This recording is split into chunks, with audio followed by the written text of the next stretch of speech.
everyone, welcome back to another episode of the Worthit podcast. My name is Thomas, and hello there, Alex. How you doing? Hello, doing all right. Good. This is the second time we've done another take of this podcast. Alex, hold your head in shame, your internet. Dear. No, I'm only messing with you. Hello, everyone. Welcome back to episode number 23 of the Worthit podcast. I hope you're all doing well. We're coming back again from our bedroom / office setup / wherever the hell we can actually throw a camera up. So yet again, I think I'm on like background number 5 or 6 maybe in this whole podcast series. I keep changing it up, but one day I'll be able to get into my proper set space in my office suite and be able to set up a nice background with proper lighting and all that jazz. But for now, you just got to bear with me whilst this crazy little pandemic blows over. How is it going on your end with this pandemic stuff? It's a little bit mental out there, isn't it? Yeah, it's obviously not ideal, but we're working through it. Yeah, absolutely. And speaking of working through it, we have some very exciting news coming up. Alex, what are we shooting at the end of this week? So we are shooting our documentary called Dirt, aren't we? Yeah, absolutely. Yeah. Absolutely. I just like randomly thought up with a name on the spot. By the way, it's not, I wouldn't say it's a confirmed name. We might change it closer to the end because Dirt sounds a little bit mean for something that's actually a little bit cooler than just dirt. But so there we are. But yeah, we're trying to get back out and film a little bit more content and stuff. And documentary at the minute seems to be the way forward because it's quite easy to socially distance and it's quite easy to get stuff done and get stuff filmed with a bit a longer lens and a bit of a better look upon a situation. It's also much easier to do the risk assessment and stuff for on a documentary than an actual short film where we have to get close and personal and perhaps even break the 2-meter social distancing or 1 meter plus or whatever Boris wants to call it at the minute. So yeah, at the minute documentary are the way forward, and we've been looking around at different like challenges and festivals and all that jazz that we can get involved with. And this one's just like sprung up. It's called the Restart, I think, or Reopen Film Festival, something like that anyway. But we're entering into that with a little documentary short called Dirt, and yeah, I really can't wait to show you some more content about that. So there's some exciting bits and pieces coming in the near future too. We're going to be getting the behind the scenes cameras down on set day as well, and we can get plenty of content that you can see over on Facebook, Twitter, Instagram, wherever you're based, wherever you listen to us or follow us from. Then you'll be able to see the content that's coming. And it's actually heavily influenced in today's Worth It podcast subject, which we're going to be talking about cameras and what is the right camera to bring to a set day. Because a lot of the time when we have particular shoots, we actually choose very certain cameras for the situation because some cameras don't work as well as others. Sometimes we're taking more photo on a corporate set, then we'll take a different camera to when we're shooting video in our feature film, for example. Have you ever noticed this, Alex, at all? Do you ever, tend to select a certain camera for a certain situation? Or? Yeah, of course. I mean, if you're doing a shoot that's, needing to interchange between photography and like video taking, you don't want to bring like a big camera that's only focused on video. You have to bring something that's versatile, and that'll as well also lends itself to like what lenses you want to use, what filters you can use, all this other stuff that surrounds the camera as well, not just the sensor that you're using. Yeah, absolutely. And whilst we'd love to get like a proper film look and a film feel on it, an exploration documentary, for example, taking a big camera and setting up a rig and the tripod and the sliders and all that jazz, it is possible in nature. It's not possible to do that. You want something that's quick and easy to film and somebody can XLR in audio at the same time and just get stuff done as fast as possible, then filming with a massive rig isn't normally like the best way to go forward. It's why, in see the likes of the 1917, that film, they were heavily reliant on a lighter rig so they can lift it around and use stabilizers and stuff. It's the same situation for us whenever we go, like, for example, the Welsh rainforest.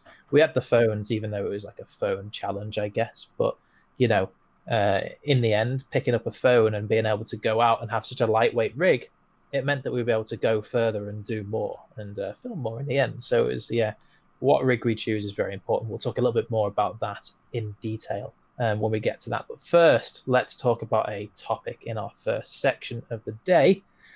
Twitter is going crazy. It's going absolutely crazy. And it's over Christopher Nolan. And honestly, personally, Christopher Nolan is actually my favorite director out there. He's my number one top person I look up to, person I follow a lot. I've watched all his films, of course. And I really like Christopher Nolan, and it's a bit of a shame to see him get lit up this hard on Twitter. Twitter seems to have this like cancel culture going around where if anybody does anything bad from 400,000 years ago, then they pull it up out of nowhere and throw the hieroglyphics onto the table, and all of a sudden now everyone's sacked. It took James Gunn down for a very long time, and it's something that we don't want to see. It's horrible, and it looks like Christopher Nolan's the next one on the list. And quite often, sometimes people don't know what they're talking about whenever they try and go crazy or have an opinion. So therefore, it makes it quite difficult. So when multiple opinions are formulated on somebody not knowing, can end up in a bad result. So tell me, Alex, what happened? What happened on Twitter? So was it? I think it was Anne Hathaway, wasn't it? That's it, yeah. She was talking about how Christopher Nolan doesn't allow chairs to be on set for the actors. Was it just for the actors, or was it for like the whole crew? I think it's for everyone. Right. Okay. Yeah. And that was on the set. She was talking about her experience on The Dark Knight Rises, wasn't she? Yes. That's right. And so so that's something that he employs across all of his films, to as far as I know. And that's because the reason was it said that actors who are sitting there isn't time for sitting or something along those lines. There's no time for sitting because they aren't being productive. Basically the whole like thing about it was the fact that he thought they weren't being productive, so he could be doing something. He could be practicing lines or being up and doing stuff.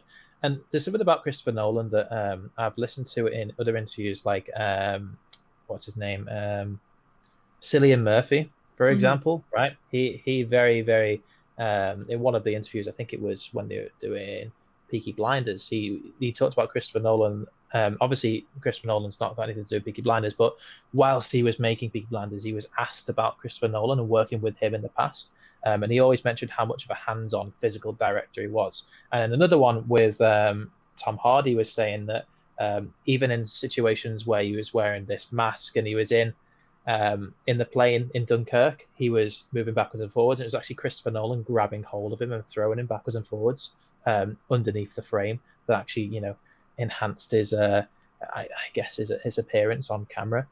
So it just shows that Christopher is actually one of those people who likes to get involved in set and likes to be really a part of a bigger piece. And I think that the more that you're involved in set work and the more that you're involved in film production, then the more you feel towards a project and the more you'll put out, I guess. I feel like a lot of the time, especially when I've been working on short films, actors do have a tendency to be told just very dismissively by other members of the crew, "I'll just go and sit over there, just go and wait over there, it's fine. We'll come back to you in 10 minutes when we're ready."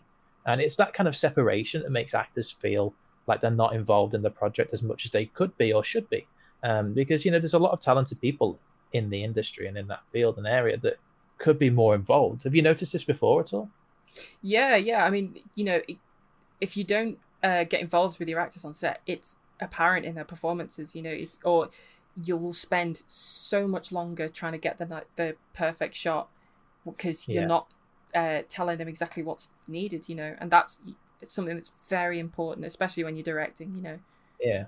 And something that's really big as well is the characters are the actors and the actors are the characters. So if the characters and the actors themselves don't know their environment or can't get used to their environment or can't work within their environment as that character, then they shouldn't really be acting on that set in general, right? So if you've got an actor that's invested in a particular character, then they should know what their own set design looks like. They should be able to help out. They should be able to set up, stand in, do all that jazz, be more active within set. And that will naturally result in less sitting around and doing nothing, as they say. Well, it's not really doing nothing when they're sat around, they're on breaks or they're rehearsing lines or something like that. But then again, they could be stood up rehearsing lines with other people. So a lot of the time, what's quite frustrating is people are very quick to the blame to others just because they can. They'll be like, "Oh, Christopher Nolan's nasty to people," or "Christopher Nolan works people too hard for hours and hours a day." But we don't know that, do we? We don't know. We've not been on set with him. He might say, "Right, we'll have an hour break here," or whatever. There are situations, when we're trying to set up rigs, and that takes like half an hour, 45 minutes to set up a particular shot. Yes, go and have a break. Go and get your makeup done, all that jazz. You've sat around for 3 hours getting your makeup done, so why are you still complaining about not being able to sit down? Yeah, I don't understand sometimes. I don't think Anne Hathaway either was complaining. I think she was just saying about how he acts and handles a situation differently to other directors, maybe. Yeah, And I think that's better in a way. I think it's better if you're more upfront and personal with your cast as well as your definitely, crew too. Yeah, definitely. I guess it gives this more of a family feel when Yeah. making a film.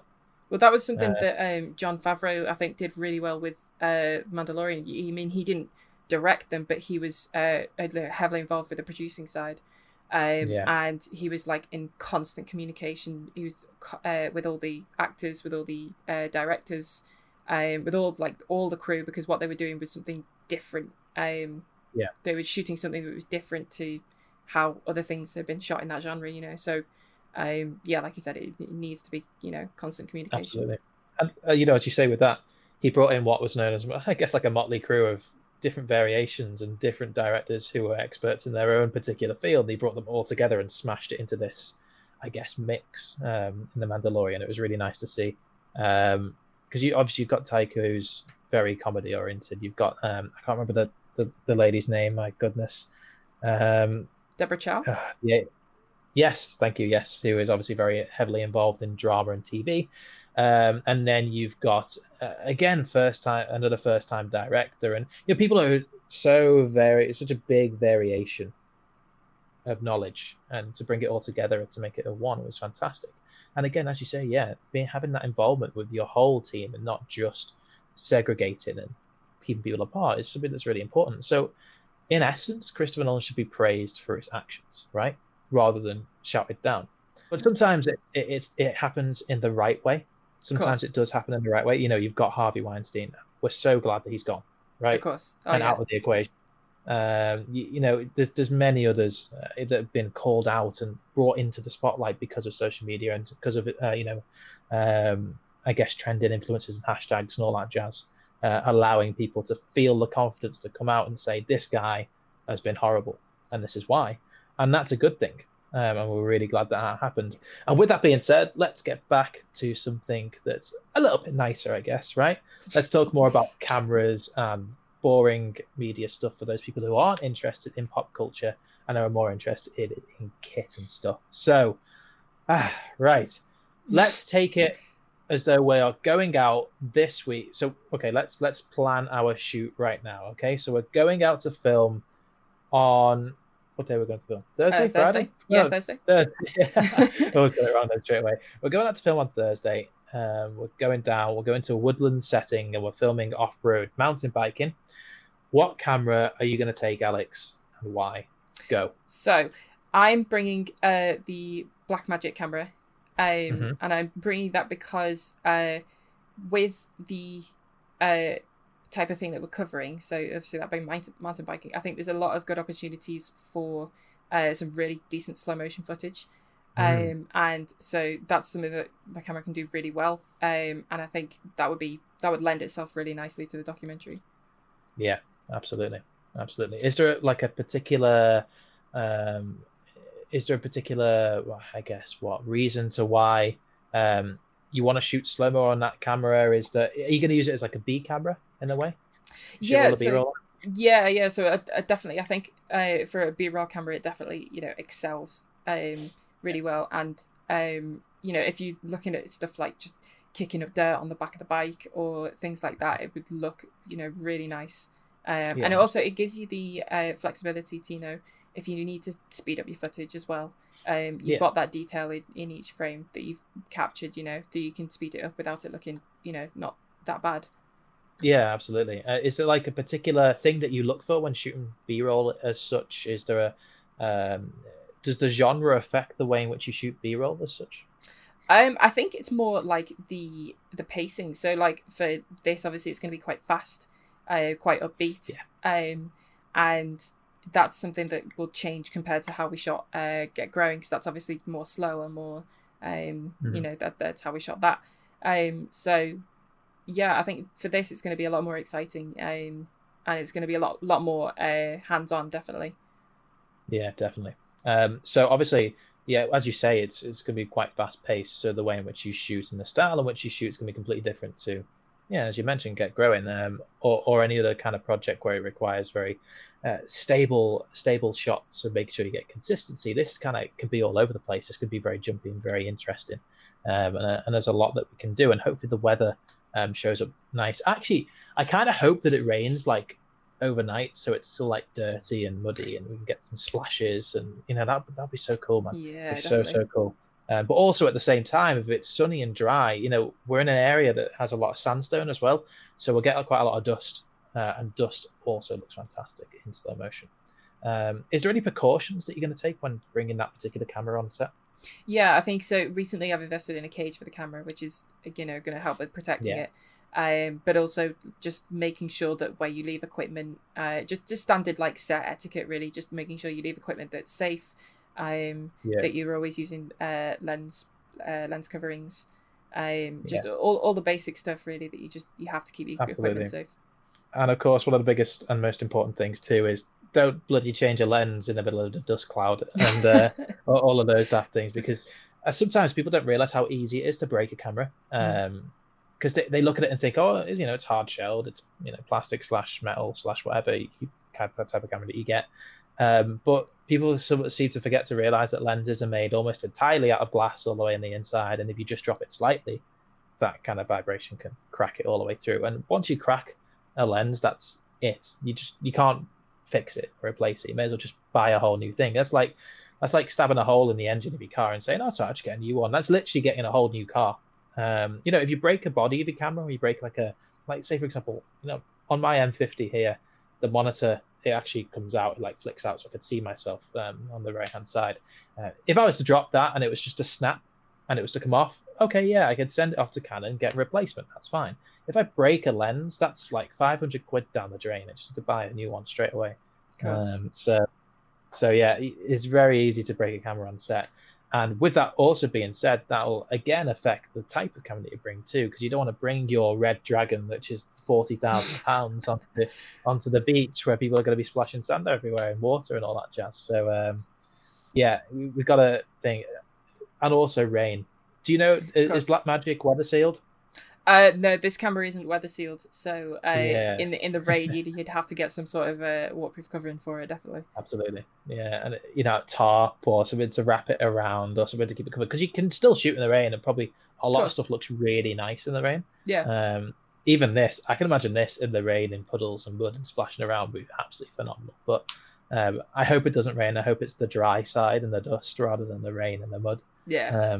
If it so happens to be, then it so happens to be. Flexibility wise with documentary as well, we can always come back and shoot again on different days and get more content. But at the same time, you want a one-hit wonder, don't you? You want to get it all at once. And that's why I wanted to also talk about my my want and desire to always shoot documentary on 2 cameras, because you can never capture a moment again. Once you've missed it, it's gone. And I'd like to have a wide shot and a close shot. What say you? Yeah, I think pretty much the same thought there, but mine's for a slightly different reason. Mine's just for editing. When you capture something from different focal distances, it gives you so much more flexibility in post, especially for making cuts or just for like artistic reasons. You want to try and just change it up what you're viewing, because if you watch something from one focal point, it tends to become stale. You can be shooting on the best camera ever, but if you're just shooting one thing from one distance, it can look stale. Absolutely. Is there, in that case then, let's talk about a little bit into editing. Does being an editor and editing the project in the end, does that have a big impact on the way in which you look at projects when you shoot them? Yeah, I think definitely, because if you edit and shoot a project, I think once you do that a couple of times, you start to shoot in the way that you edit rather than being the other way around. And that's something which is really helpful on set and just speeds up the whole post-production cycle. Yeah. It should always be a thing, really, shouldn't it? Shooting for the edit rather than shooting and editing. Of course. They should be knitted together and intertwined in a certain way in which that if you shoot this shot here, it's definitely going to be used, rather than shooting 30 wasted clips and having to sift through all of them and see, oh, they're all rubbish and useless. You should always shoot as best you possibly can on set so that it's it transmitted really easily, really quickly into the post library. And a good project is one where you're struggling to pick a shot, right? Not Definitely. out of bad, but out of good shots. You've got a pool of 30 really good shots that you want to pick, but you only have space for 5.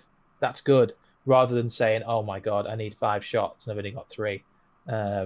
So yeah, you always want to shoot as best you possibly can so that your post-production work is 10 times easier. So, okay, camera, sorted, Blackmagic, yes. Backup camera, yes. My backup is the EOS M50. I think it's a little beast. I can't wait to upgrade though. But it's to be proud. It's to be very proud of this past year and a bit. We shot our first couple of short films on this little tiny thing here, and obviously I intend to shoot way more behind the scenes content and all that jazz once to upgrade from there. But do you have a particular lens that you go to, Alex? Or yeah, so I use the Lumix, I think it's 14 to 42. Cool. And that's suiting me well. I do want to upgrade eventually. But yeah, no, it seems that it's really good for like telephoto, and then can go quite wide if I need to. Yeah, absolutely. That's great. Because I use like a hybrid in the middle lens as well. I think mine is, I'll have a look at it. It's right here. I'm literally using my camera right now. 17 to 70. See, I have like that right. Obviously, it's super wide all the way to zoom, and it's one of those ones that keeps its f-stop all the way through. So it's quite a nice quality, all in all. I feel like the closer you go on a subject, though, the more you have to stabilize and rig up and tripod and all that jazz. And the wider you go, the more flexibility and maneuverability you have around. And I feel like this lens covers all bases, just like I can imagine your lens does as well. And obviously we talk about cameras and usage. You always have to talk about cameras and usage, even when recording the likes of the Worthit podcast and anything else that's to do with YouTube and studio based, because it's really important that you choose the right rig. Like right now I've got the M50 plugged into the laptop, and that's how we're recording this video on my end. And they've Canon recently released that plugin that allows it to be converted into a webcam. That's just a thing that's come up over the past couple of weeks, and it's a phenomenal piece of kit, man. It's such a difference. I can, like pull the focus, I can change the focus and refocus and defocus, and it's really cool. And so I'm really happy with that plugin, of course. And obviously you use your Google Pixel, don't you, for this? Yeah. So this is coming straight off my phone at the minute. And yeah, I mean this is pretty much just for the sake of space, really. Nothing too fancy, but yeah. Yeah, absolutely. So it's nothing too fancy, but it works, and it works really well. So a quality that's good enough that we can watch nicely without having to worry about, oh my God, it looks like a potato. Well, it doesn't look like a potato. It looks good. Yeah. So it's about making do with the stuff that you've got at the time, isn't it? I guess. And I think we're quite good at doing that in a way. And as soon as we have the budget and the money, we're able to hire in bigger cameras and bigger rigs. But then again, at the same time, the camera that I would actually have, I don't know about you, I'm going to ask you this in a second, but the camera that I would have for documentary filming is a Canon C200. And the reason why is because it shoots 4K, it shoots RAW, the post-processing is amazing on it. You have the ability to plug in a phantom-powered XLR microphone into it, so you can do either your wireless microphones like these guys here, or you can plug in your bigger microphones like your Rode shotgun microphones or whatever you choose, and that's really quick, really easy to use, dead fast, and the setup on it is very good. And I have quite a lot of Canon lenses anyway, so that's kind of handy. So that's for documentary. And when we go to film, I would probably shoot on the Ursa Mini 4.6, because versatility wise and ability, that camera is the best for the price range that you can get it for. So I'd probably choose that one. Is there a particular choice for yourself, Alex? Are we talking like unlimited budget? Let's go. Unlimited budget. Okay, right. If we're unlimited budgeting, then my proper film camera, I would absolutely go for the Arri Alexa, because it's the Arri Alexa. They're the best of the best, right? And Reds are great and all that, but Red is like your Apple of the filmmaking world, isn't it? Really, it's priced for the name. So even though they're fantastic cameras, I would have one instantly. I've never turned one down. I would choose obviously I'd choose an Arri. Yeah. But yeah, go for it. No budget at all. Let's pick your YouTube setup, your documentary setup, and of course your feature film setup. Okay, yeah. So YouTube, I think I would go for like a the Canon DSLR, I think, for the pretty much the same Okay. reasons as you. I think probably like an M50 like you, or like a 7D or something like that. Mm-hmm. Because of the versatility with hooking it up to Windows or Mac, being able to stream directly from things like OBS, which is really important. And just, there's a lot of versatility within that. And then if you need to, you can change the lenses as well, for whatever one you want. So that'd be really nice to have. Documentary, I think I would actually use the camera that I've got now, or maybe the 6K version of that. And I think I would do that because of just the versatility in post with the BRoll settings. I've noticed it a lot with the Get Growing, where there's, the amount of versatility I have over a shot is quite quite big. And so I think for documentary that would help a lot, and also just because of the size as well. The size is really easy to hold. It's not too big at all, and you can have the versatility to attach different things if and when you need to. But then I think like same as you, I think for filmmaking, I think I would probably, dream camera would obviously be Ari, but I think stepping down would probably be like a red helium or something like that. Nice. Yeah, I mean, I've had the pleasure of messing around with recording, pull focusing, zooming, crash zooming, all that jazz with a red, and they are really nice. They're nice to touch, they're nice to hold. I don't really know how to hold it as such because of the brains and the shape of it. I'd have to actually get my hands on it properly and give it a go. But I was in B&H last year, and I managed to 2 years ago. Oh my god, 2 years ago, and I managed to get a hold of one, and it was absolutely fantastic. But yeah, yeah, good points. Very good points. Yeah, indeed. And that actually quite nicely wraps up today's podcast. So I really do hope you enjoyed listening and watching along. If you did watch on YouTube, if you listen to us over on Spotify, then come check us out. Come and see our ugly faces over on our YouTube channel. If you go and hit up our social media pages, there'll be a link somewhere down there, or a preview on Facebook if you're watching there too. So thank you very much for listening and watching along, guys. My name is Thomas. I'll be back next week with Alex, and thank you very much for joining me again today, sir. Yeah, thank you for having me on. Awesome, and I'll speak to you all in the next one. Bye-bye. Bye.